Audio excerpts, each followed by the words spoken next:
Yallah, salam aleyküm değerli izləyicilər, hər vaxtınız xeyir olsun inşallah. Sumqayıt şəhəri Yaşıldara qəsəbəsi.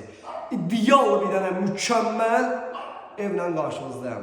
4 sotun içərisində həm kreditlə verilir, həm nağdı satışa yararlıdır, həm də bina evi olsa, bir otaq, 2 otaq olsa barterədə gedir. Mükəmməl bir dənə təkliflə qabağınızdayım. Nəzərimdə bir qapılır. Değerli izləyicilər, bax evimizin həyətinə, bax bura. Görürsünüz navesti. Yay kış otur burada ye iç. 4 otaq. Tam eşyalı. Değerli izləyicilər. Bura maşınla gelir. Ev için göstermemiş bir tane heyeti göstereceğim. Diyen görüyor. Gel bura. Çinesli bu nedir bu? Gel bura. Değerli izləyicilər. Bu evlerin 4 sotun içinde bunun bir tane bağına bağçasına bak. Allah mənim səndən işim yox. Burada çəni də var, ehtiyat su çəni. Bağını bir dənə çək qardaşım, bağını. Bir damcıqdan qorxsan, çək gör bu bağını. Değerli izləyicilər, qiyməti bilmək istəyirsən, real alıcıya qiymətdə indirim olacaq. 63.000 manat start qiymətidir.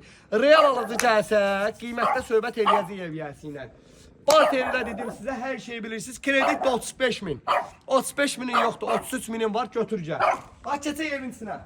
Deməli, değerli izləyicilər, bax bu evimizin dəhliz hissəsidir. Bax, hamam tualeti gül kimi. Bax, addelya, çiçək kimi. Mətbəxə bax bir dənə.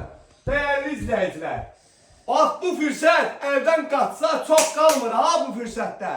Sənət bələdiyyədir. Kommunallar keçəcək addan. Fikri ciddi adamlar yıxsın, bax bu fürsət qalmayacaq. Bax buradan da keçid eləyirik evimizin qonaq otağına. Değerli izləyicilər, evimizin kombi sistemi, hər bir şey var. Əşyalar da nə görürsən, hamısı qalacaq. Bax burada bir dənə qəşəng, ləzzətli bir dənə, baba. 4 tərəfdə qoşadaşdır ha evin, 4 tərəfi qoşadaşdır. Kreditlə də veririk bu evi. Değerli izləyicilər, bir dənə baxın. Super, radiatorlarla hər otağında kombisi işləy vəziyyətdədir. Qardaş, 35.000'in yoxdur, dilən 33.000'in var. İlkin ödəyiş eləyirəm. Tam eşyalı bu evi verirəm, gelin kem eliyor. 4 sotun içində değerli izləyicilər. Real fikri ciddi seriozlu adam var, zəng eləsin, gəlsin gecə ilə.